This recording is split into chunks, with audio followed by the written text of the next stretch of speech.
l'occasion de vous remercier parce que c'est vrai que voilà, vous écoutez la parole de Dieu, vous venez à l'église, vous prenez des risques, on va dire ça comme ça. Et derrière ces remerciements, je sais que vous n'êtes pas venu pour un homme, pas venu seulement pour respecter une habitude, mais c'est véritablement derrière une bonne habitude, une soif, un désir de rencontrer Dieu. Et j'espère toujours, chaque semaine, être à la hauteur de cette attente. Alors, vous n'êtes pas venu écouter quelqu'un, mais le Seigneur, la parole de Dieu. Alors, donc, que Dieu vous bénisse. Dans Actes, chapitre 28, verset 1er. Actes, chapitre 28, verset 1er.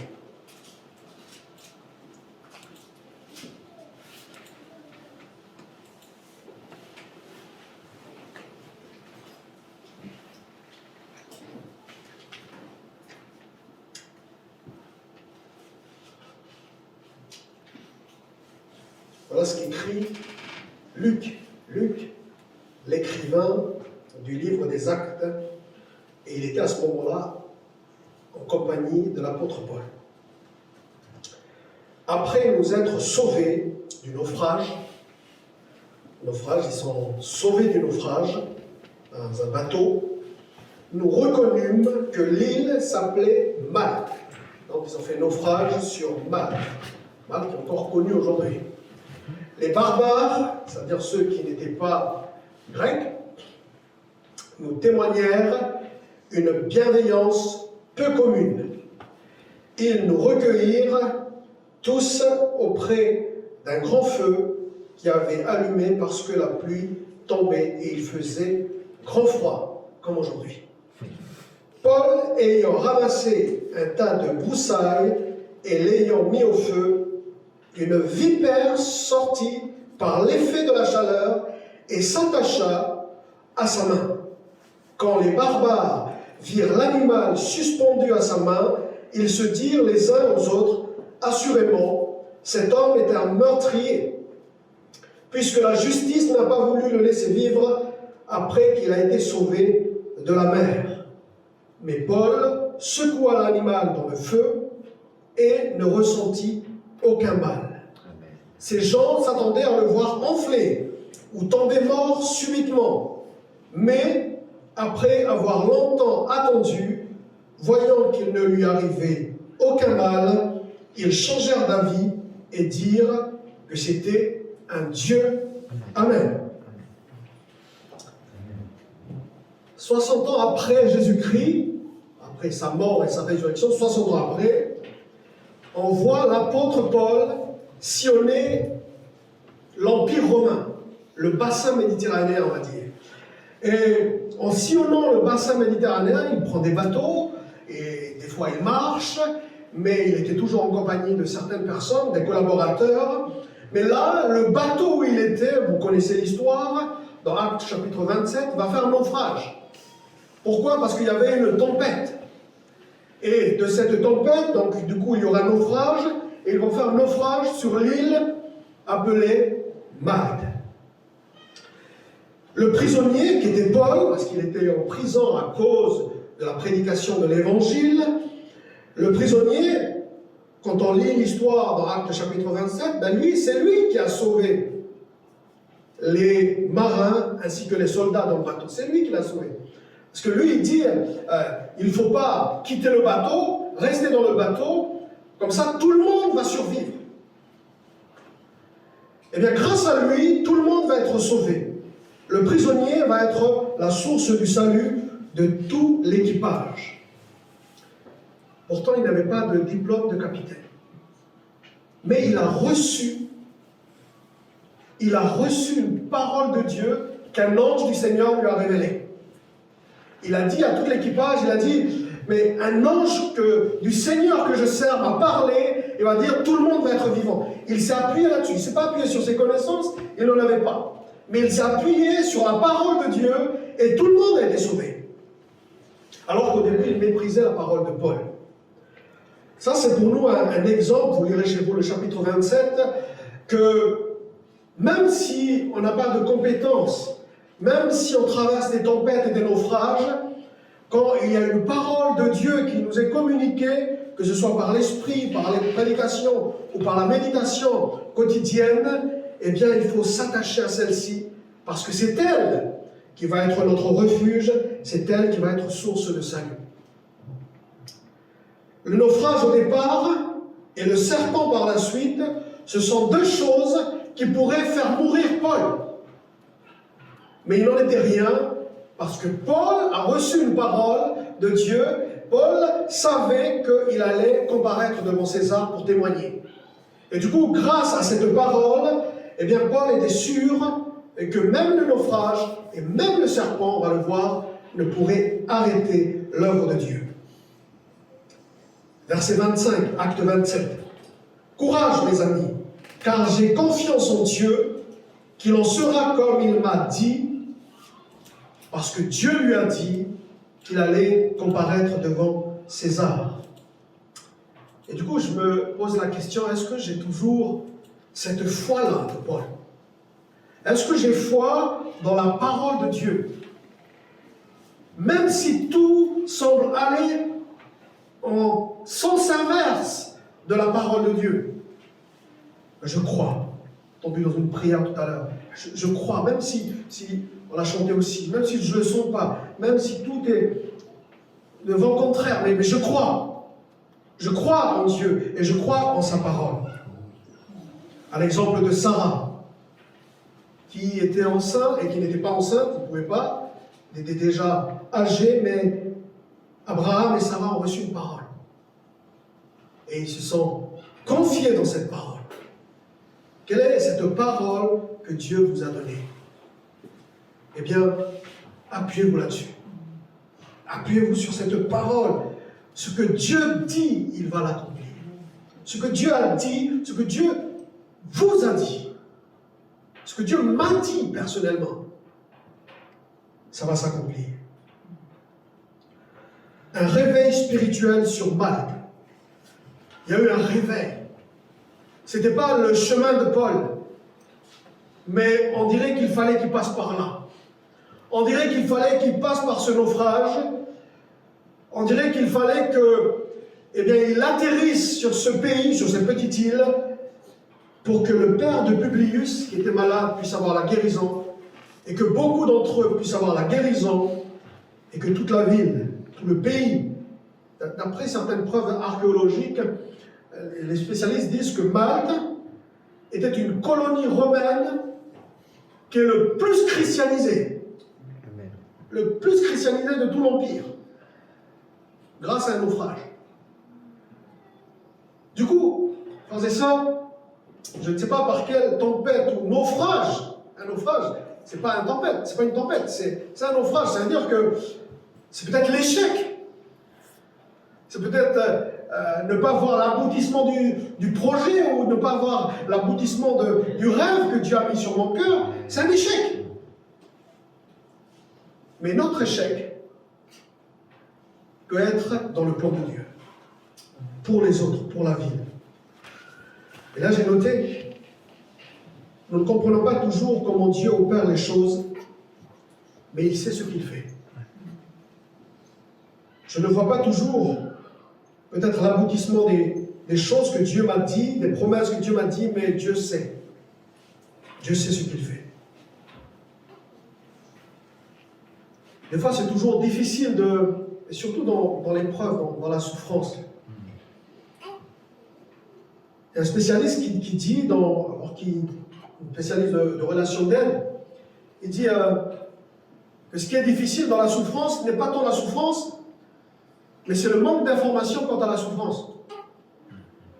Parce que je ne sais pas, en tant que croyant par exemple, je ne sais pas pourquoi Dieu permet cela, alors que je suis plutôt pieux, même si j'ai des défauts, je crois en Dieu, mais pourquoi il me fait traverser là-dedans? Du coup, le manque d'information quant à ma souffrance, quant à l'épreuve, c'est ça qui me perturbe.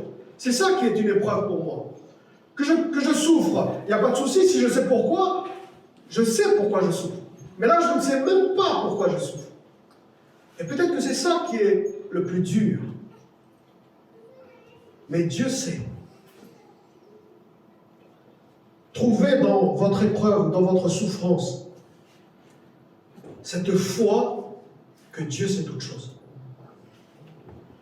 Je remarque aussi dans ce récit que lorsqu'il est arrivé à Malte, cette île de barbares, c'est-à-dire ceux qui ne parlaient pas le grec, eh bien, cette île de barbares était très hospitalière.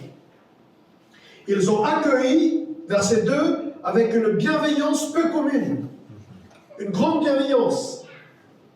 Publius les a reçus et les a logés amicalement. Et du coup, automatiquement, je me dis, mais c'est pas étonnant qu'il y ait un réveil spirituel par la suite, parce qu'ils ont bien accueilli. Ils ont bien accueilli la parole de Dieu, ils ont bien accueilli les chrétiens, ils ont bien accueilli celui qui apporte la parole de Dieu. C'est pas étonnant qu'il y a la guérison, c'est pas étonnant qu'il y ait le réveil par la suite. Souvent, c'est comme ça. Souvent, la gloire de Dieu dépend de l'accueil de la parole de Dieu. Si nous savons obéir à la parole de Dieu, mettre en pratique ce que Dieu nous dit, il y a des conséquences. Il y a toujours des conséquences positives à notre accueil, notre bon accueil de la parole du Seigneur. Comment j'accueille la parole de Dieu?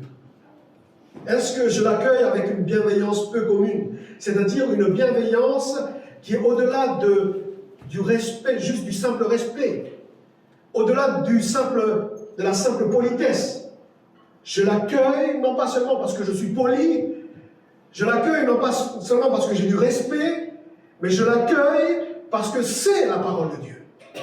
Il y a une bienveillance peu commune quant à l'accueil de la parole du Seigneur. Et là, il y aura le réveil. Là, il y a toujours des conséquences positives si j'accueille bien la parole du Seigneur.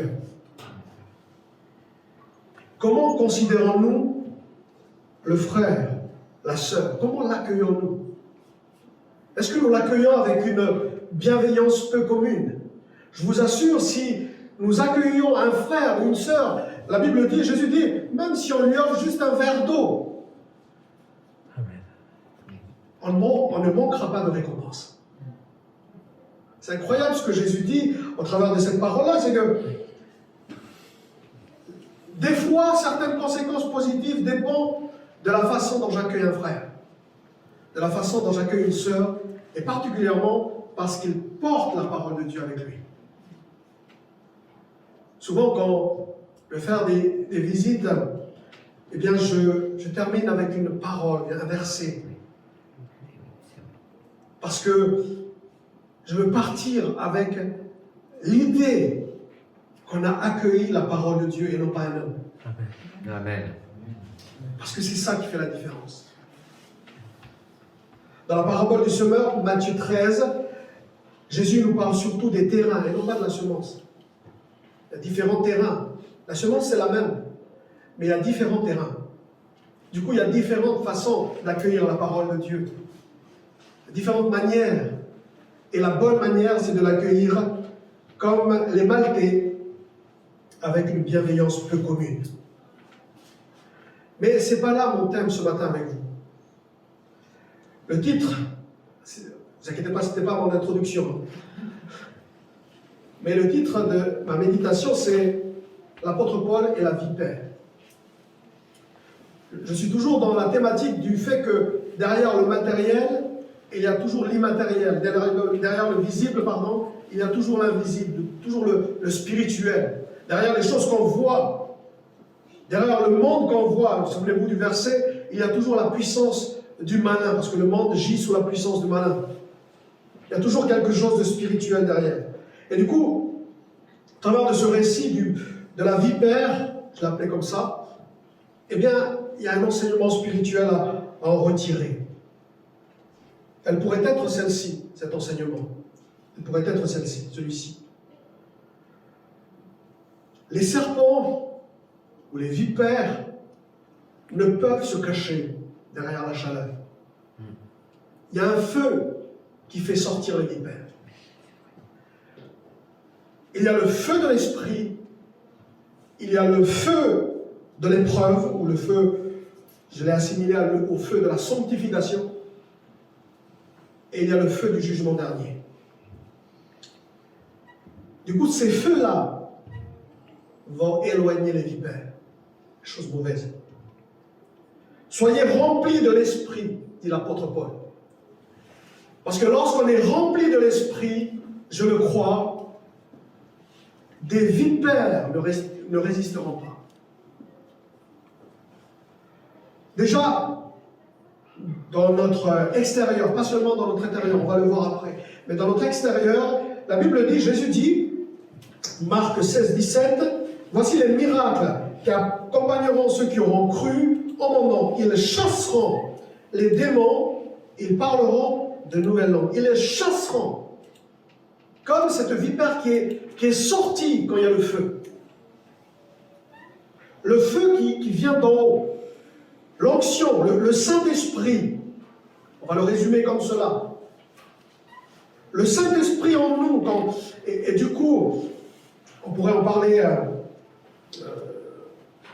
on pourra en parler à un autre moment, mais quand l'apôtre Paul dit « Soyez remplis du Saint-Esprit », ce n'est pas une question de quantité, mais on pourrait le résumer au fait de notre relation avec le Saint-Esprit. Est-ce que nous faisons ce qui ne l'attriste pas? Ou est-ce que nous faisons ce qui l'attriste? Et au fur et à mesure de notre relation avec le Saint-Esprit, je pense que c'est de cette manière que nous allons marcher par l'Esprit, nous allons être remplis du Saint-Esprit, nous allons être remplis de feu, de sa puissance, etc. Et il y aura des conséquences à cela. Un feu de Dieu. La Bible nous encourage à le demander. Demandez et vous le recevrez. La puissance du Saint-Esprit et les démons ne supporteront pas ça. Souvent, il y a des démons qui se sentent confortables. Même dans la synagogue où était Jésus. Dans la synagogue où était Jésus, une fois, il est écrit que Satan tenait lié une personne depuis 18 ans alors qu'elle venait aux réunions. Elle n'était pas possédée, mais elle était liée par le diable. Jusqu'au moment où Jésus vient et la délivre. Parce que Jésus avait le feu. Jésus avait le feu d'en haut. Amen. Une église en feu, frères et sœurs. Les démons ne supportent pas ça. Les esprits méchants ne supporteront pas ça. Un chrétien rempli du Saint-Esprit, les démons fuient. Rempli à moitié, ça ne va pas inquiéter grand monde au niveau spirituel. Quand nous sommes remplis du Saint-Esprit, même, quel est le serpent? C'est quoi la vipère? La vipère ce qui fait la dangerosité de la vipère, c'est son poison. Eh bien, même les poisons, comme sur Paul, n'auront pas d'effet parce qu'il est rempli. Il est rempli du Saint-Esprit. C'est ce que Jésus dit. Aucun breuvage mortel ne pourra toucher l'enfant de Dieu qui est rempli du Saint-Esprit. Quand vous êtes rempli du Saint-Esprit, aucun poison spirituel n'aura d'effet sur vous. Le poison de la fausse doctrine, le poison de la chair, le poison de l'esprit du monde, beaucoup de poisons spirituels qu'il y a dans ce monde, qu'il y a autour de nous. Eh bien, lorsqu'on est rempli du Saint-Esprit, les poisons n'auront pas d'effet sur vous. Ensuite, il y a le feu de l'épreuve ou le feu de la sanctification. C'est le feu qui révèle notre état spirituel. C'est le feu qui révèle notre cœur. Et il fait sortir parfois, pardonnez-moi l'expression, des vipères en nous. Et là, c'est le symbole, vipère, ça veut dire en grec malice ou méchanceté. Des choses mauvaises pour nous. On est honnête, hein? C'est pas toujours bon là-dedans. Hein? Et il faut que ça sorte. Il ne faut pas que ça reste. Il ne faut pas que la vipère puisse faire ses œufs dans notre cœur. Il faut que la vipère sorte. Et peut-être qu'il y en a 2, il y en a 3. On est bien d'accord. Vous n'êtes pas méchant. Pas du tout. Mais on est bien d'accord aussi, il y a parfois des petites vipères comme ça. Des mauvaises intentions, des mauvaises pensées. La Bible dit, Jésus dit que ce n'est pas de l'extérieur, c'est du cœur que viennent les mauvaises pensées. Pardonnez-moi, ce matin, la prédication c'est sur une vipère, mais je pourrais prendre une autre image. Mais ce feu de la sanctification, eh bien, pourrait enlever cela. Enlever des petites malices, l'orgueil,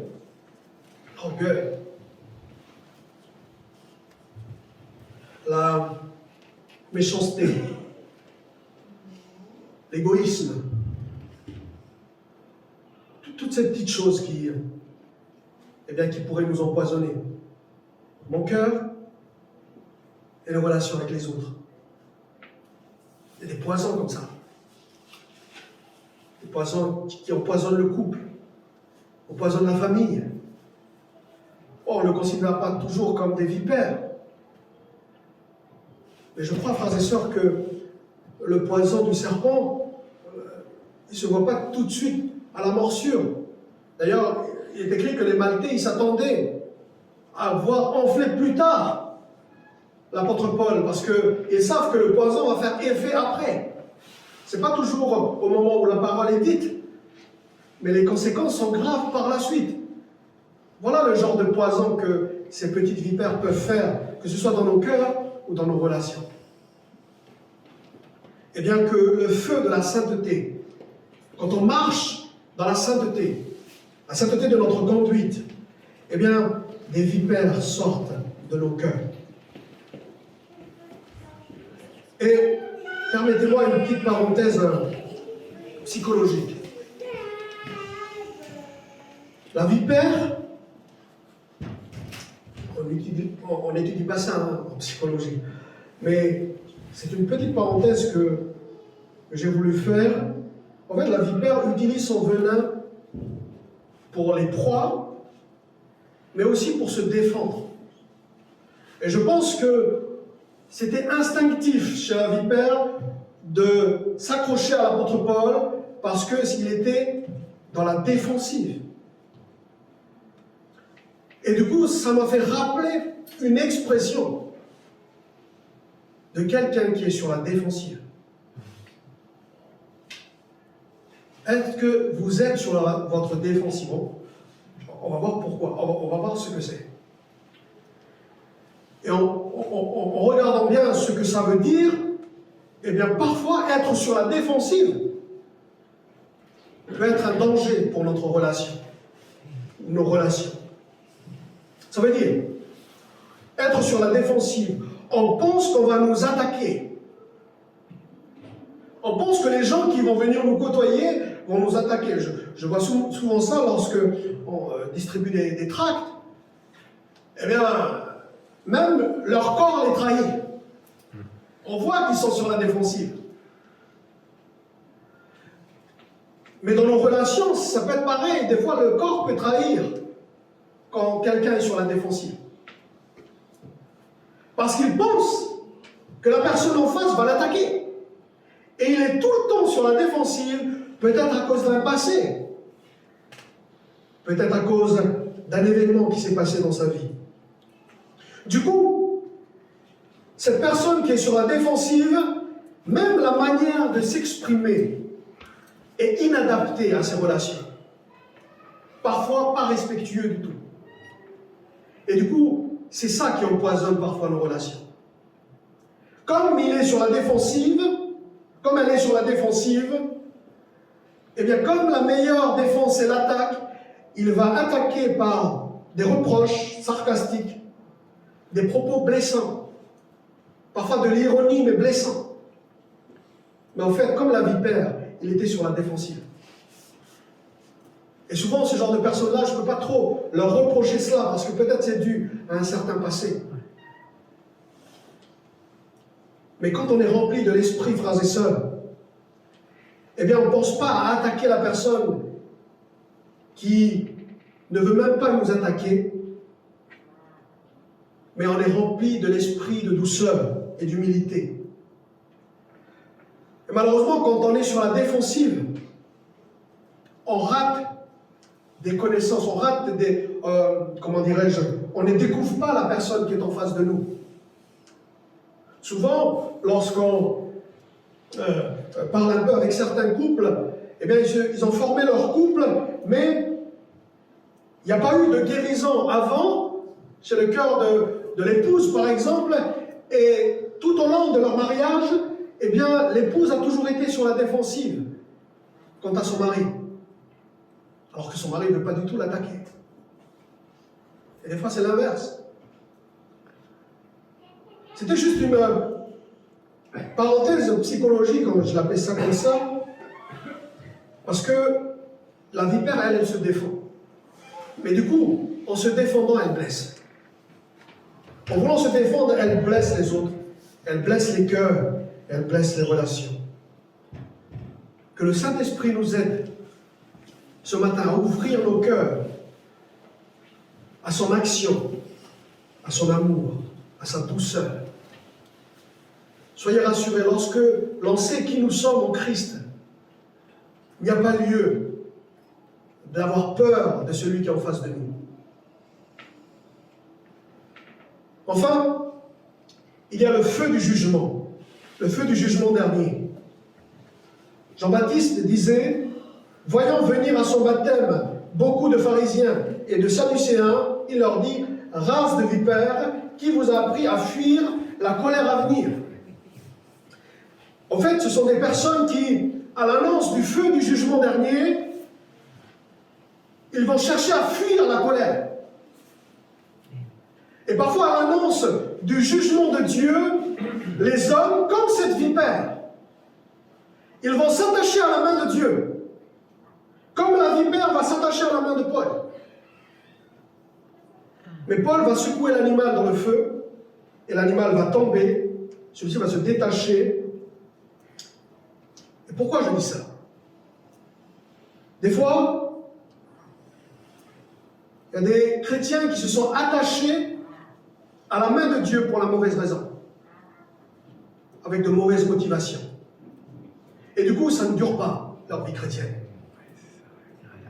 Au moment de la secousse, ils tombent, ils se détachent. Parce que, peut-être qu'ils ont eu peur du jugement dernier. Ils ont eu peur que le jugement de Dieu va tomber sur eux s'ils ne se convertissent pas, s'ils ne prennent pas leur baptême, et du coup, ils vont le faire, mais par peur. Des fois, on peut être motivé par ça. Mais il ne faut pas que ça tienne par ça, parce que ça ne tient pas. À la première secousse, comme Paul a secoué l'animal qui s'était attaché à lui, à sa main, eh bien, la vie chrétienne part dans la défaillance.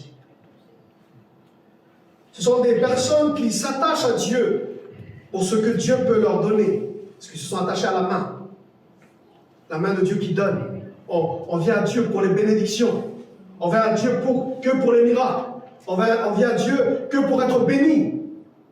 Mais ça, à la moindre secousse, ça va tomber. Ça va se détacher.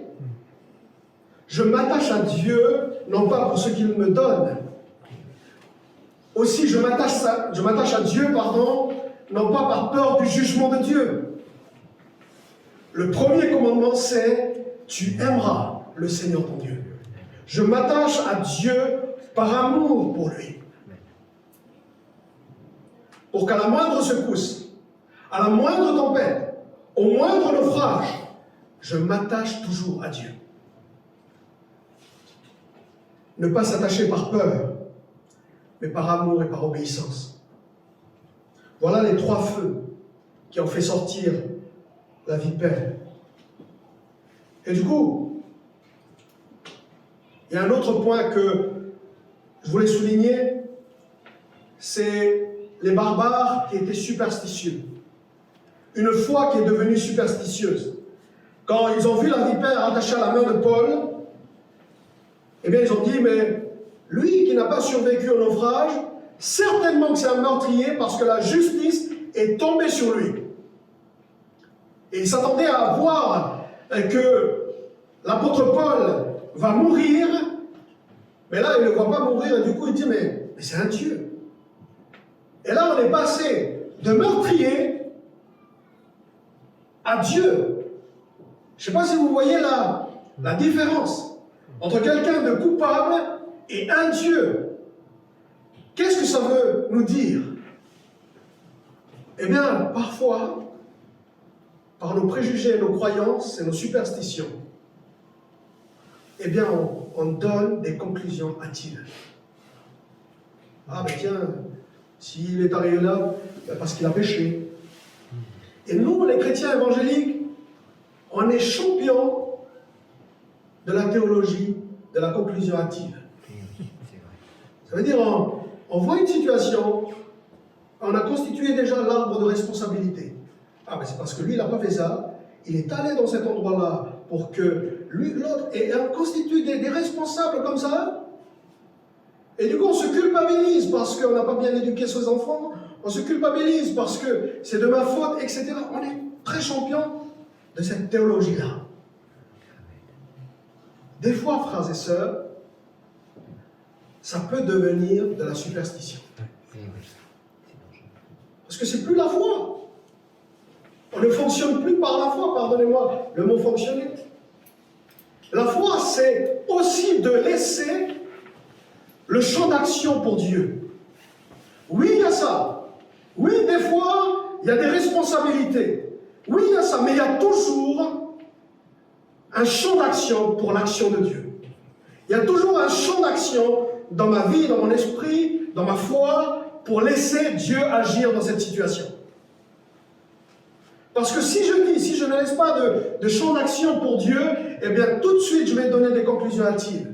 C'est un meurtrier. Ah ben non, c'est un Dieu. C'est très rapide, hein. Et ça, en fonction de nos croyances, et en fonction parfois de notre éducation, en fonction parfois de certains enseignements, et pour régler ce problème-là, il faut laisser peut-être le temps à Dieu d'intervenir avant de donner une conclusion. Avant de dire, ben voilà, c'est fini pour lui, lui c'est un meurtrier, lui c'est un coupable, lui il est dans l'addiction, etc. C'est fini, c'est terminé. Il ne s'en sortira pas. Eh bien, laissons le temps à Dieu de faire. Laissons un petit peu Dieu travailler, si je peux m'exprimer ainsi, pardon. Et après, on pourra donner des conclusions. En fait, le dernier mot doit toujours revenir à Dieu. Amen. Amen. Et quand pardonnez-moi l'expression, on fonctionne de cette manière, eh bien c'est comme ça qu'on marche par la foi. Marcher par la vue, c'est donner des conclusions hâtives, des responsabilités à tout le monde. C'est la société. Ça peut être le cas. Mais laissons quand même un champ d'action pour Dieu. Dieu va intervenir. Dieu va agir. Dieu, ce qu'il m'a promis, il le fera. Ça, c'est la foi. L'autre, c'est la superstition. Leur raisonnement venait de leurs préjugés, qui viennent de leurs croyances. Ce sont des gens qui pensent au système, on appelle ça. Ils ont déjà constitué un arbre de responsabilité et leurs jugements vont plus vite que le jugement de Dieu. C'est un meurtrier, alors que Dieu n'a pas condamné encore. Il est coupable, alors que Dieu n'a rien dit. Laissons Dieu travailler d'abord, et après, quand on aura le dernier mot de Dieu, eh bien c'est lui qui fera les choses. Je termine, frères et sœurs. Ils saisiront des serpents. S'ils boivent quelques breuvages mortels, ils ne leur feront point de mal. Ils imposeront les mains aux malades, et les malades seront guéris. Amen. C'est exactement à la lettre près ce qu'a vécu l'apôtre Paul. Le serpent ne lui a rien fait. Par contre, quand il allait imposer les mains à Publius, ou à son fils, je crois, à son père, eh bien, il a été guéri. Est-ce que vous croyez que cette parole-là, que Paul a vécue 60 ans plus tard, après avoir été dite par Jésus, est-ce que 2000 ans plus tard, cette parole est encore d'actualité? Amen. Vous voyez, 60 ans après que Jésus ait dit cette parole, Paul l'a vécue. 2000 ans plus tard, on va le vivre aussi. Deux choses. Dieu nous protège. Dieu nous garde.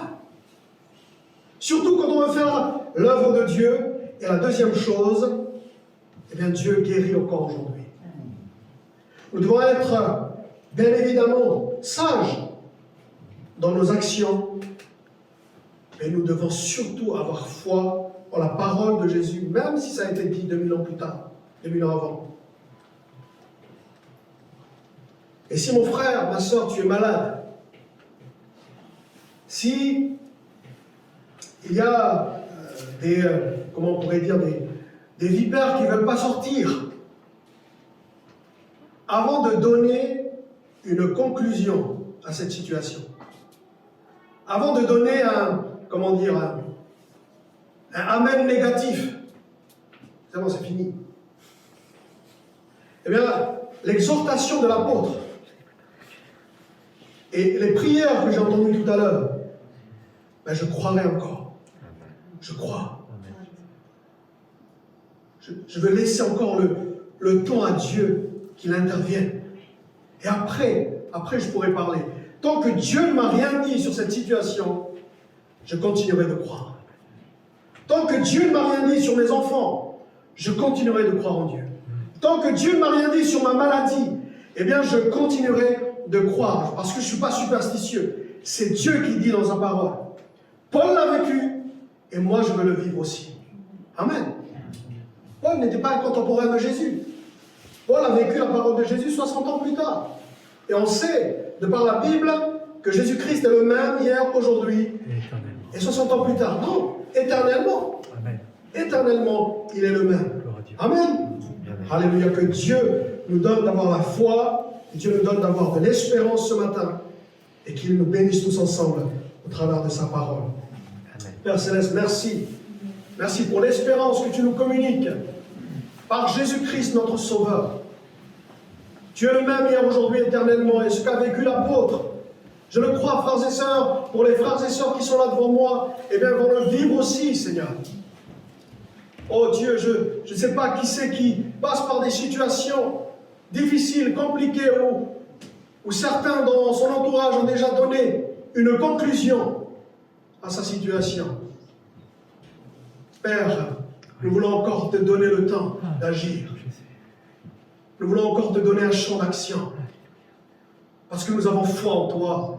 Nous croyons en ta parole, Seigneur. Que ta parole puisse encore revigorer notre foi ce matin. Seigneur, bénis mes frères et sœurs. Bénis-les par cette parole. Et moi-même, Seigneur. Parce que je veux dire également ce matin que je crois en toi. Pour mes bien-aimés qui sont malades, pour mes bien-aimés, Seigneur mon Dieu, qui traversent des moments difficiles, je crois que Jésus n'a pas dit son dernier mot, Seigneur Dieu. À toi l'honneur, la puissance et la gloire, dans le nom de Jésus. Amen. Amen.